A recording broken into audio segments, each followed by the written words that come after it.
Ini pengalaman pertama kali di Bima, Pulau Sumbawa, Nusa Tenggara Barat.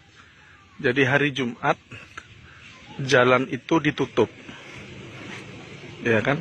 Jalan raya ditutup, ya kan? Sehingga toko-toko tutup sebagian, orang harus sholat Jumat. Nah ini, mobil-mobil berhenti, tidak bisa melanjutkan perjalanan. Yang Muslim harus Jumatan, kalau yang non Muslim ya bisa berhenti diminum di warung kopi lah gitu ya.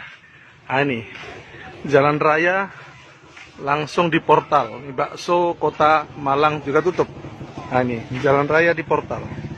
Hanya motor saja yang bisa lewat. Nah ini jalan raya. Ini pengalaman pertama ya di Indonesia. Jalan raya ditutup.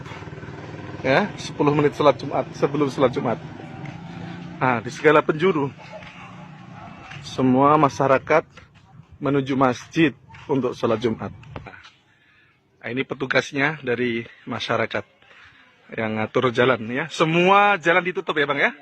Ya, ini sudah berapa lama Bang? Mungkin 2 tahun. 2 tahun ini ya. Nah, ini menuju Masjid Al Munawaroh Sape Bima. Nih, ya. Jalan 3 arah, 3 simpang, dari timur, dari selatan, nah, dari barat. Nih petugasnya. Tuh truk-truk semua berhenti semua. Ya. Ya. Ini memang keputusan pemerintah Kabupaten Bima ya. Perintah Pak Bupati, kalau hari Jumat jalan raya ditutup. Ya, jadi semua harus sholat Jumat. Ya kan, truk-truk semua berhenti semua ini. Material apa semua ditutup portal. Semua harus menuju masjid untuk sholat Jumat. Masya Allah ya. Inilah Bima, Pulau Sumbawa, Nusa Tenggara Barat.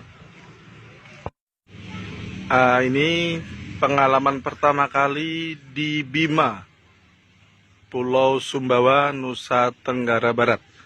Jadi hari Jumat jalan itu ditutup, ya kan? Jalan raya ditutup, ya kan? Sehingga toko-toko tutup sebagian, orang harus sholat Jumat.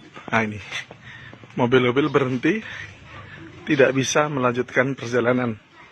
Yang Muslim harus Jumatan, kalau yang non Muslim ya bisa berhenti diminum di warung kopi lah gitu ya. Nah ini jalan raya langsung di portal. Ini bakso Kota Malang juga tutup. Nah ini jalan raya di portal. Hanya motor saja yang bisa lewat. Nah ini jalan raya. Ini pengalaman pertama ya di Indonesia. Jalan raya ditutup.